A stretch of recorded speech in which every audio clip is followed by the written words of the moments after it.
remaja, selamat datang di podcast Ngobrol Santai. Kali ini kita bakal bahas topik yang relevan dengan kehidupan kita sehari-hari, apalagi kalau bukan stres. Siapa sih di kalian yang nggak stres hari ini? Aku sih. Nah, kayaknya hampir semua stres nih. Nah, ternyata stres itu baik juga loh buat kesehatan kita. Gak melulu stres itu harus gak stres. Kita perlu untuk mengelola dan mengatasinya. Kira-kira kalian tahu gak sih cara mengatasi stres itu gimana? Nah, bener banget. Cara mengatasi stres itu bisa dengan kita melakukan hal yang kita suka ya. Contohnya seperti main game, dengerin musik, atau nge-gym. Nah, bisa banget. Kalian bisa lakuin hal yang positif untuk pelarian stres kita. Jadi nggak perlu kita harus menghindari stres, tapi gimana cara kita buat ngatasin dan mengelola stres itu. Nah, kira-kira kalian kalau stres itu cerita nggak sama teman-teman atau orang tua kalian? Kalau kamu? Oh, nggak cerita. Nah, jadi kalau stres itu kita nggak boleh mendem sendirian ya. Jadi kita itu harus bisa cerita. Karena kadang-kadang cuma cerita aja itu bisa buat kita itu merasa lebih tenang, merasa lebih enjoy kita.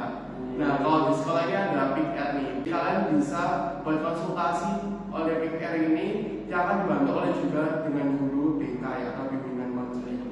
Jadi nggak perlu kita harus konsultasi sama orang tua atau teman, kita bukan konsultasi dengan sahabat maupun dengan guru BK kita yang lebih ngerti tentang psikologi kita.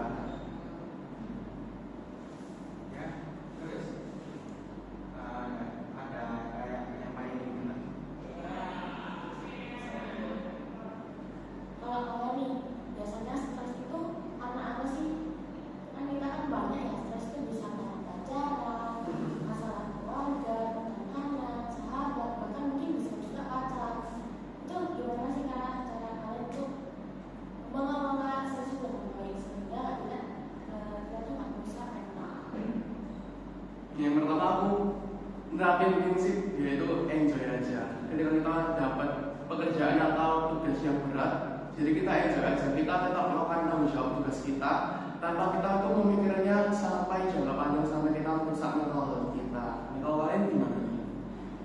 Aku sih yang ikut stres.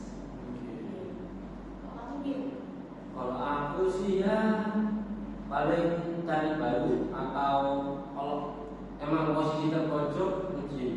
Cari baru cari apa ini? Pengganti apa?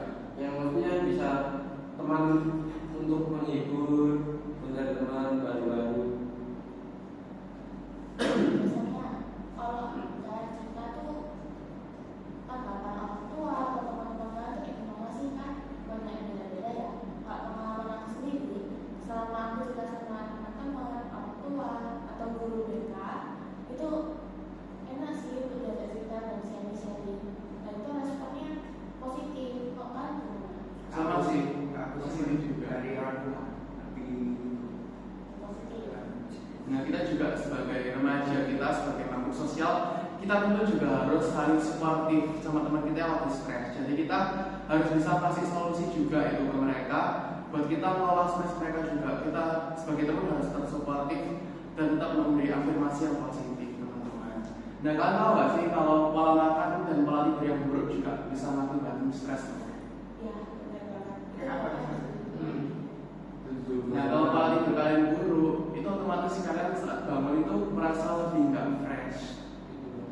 Ya, kalau tidur kemalaman juga itu bikin pola tidur kalian tentunya jadi berantakan, sehingga kalian bangunnya itu nggak fresh lagi atau pikirannya nggak seberapa jernih lagi. Jadi kalian jalan hari itu kayak rasanya berat banget atau mungkin ngantuk, itu bisa mengakibatkan kalian stres. Apalagi di sekolah nih, kalian nggak boleh tidur ya di kelas ya. Jadi kalian tetap harus pola tidur yang baik dan juga pola makannya juga yang baik juga, nggak boleh berantakan. Kalau menurut kalian, selama di lingkungan sekolah kita itu lingkungannya positif atau negatif? Secara suportif ya. Menurut saya sih positif. Tapi Aku positif. kenapa negatifnya? Ini kenapa? Kalau negatifnya itu Mungkin karena candaan SMA masih ada yang maksudnya belum cukup bisa mengatur diri, candaan mereka terlalu berlebihan, Jadi mentalnya mereka buat bercanda teman yang lain ngedrop mentalnya terkadang. Nah itu benar banget itu. Jadi kita itu nggak boleh berbicara asal bicara aja. Kita harus memikirkan perasaan orang lain juga. Jadi kita nggak boleh kayak misalnya cuma bilang bercanda aja, tapi mereka itu nganggapnya itu serius hingga menyebabkan mental health mereka itu bisa terganggu dan bisa mengakibatkan stres. Jadi stres itu bukan hal yang harus dihindari, tapi bagaimana kita cara mengelola dan mengatasinya. Sebagaimana kita sebagai makhluk sosial, kita harus tetap bersosialisasi dengan sekitar kita dengan yang positif dan tentunya komunikatif dengan mereka dan suportif bagi mereka yang sedang menghadapi stres tersebut. Jadi cukup sekian podcast pada hari ini, yaitu podcast ngobrol santai bersama kita semuanya. Saya Kristo, Bibi.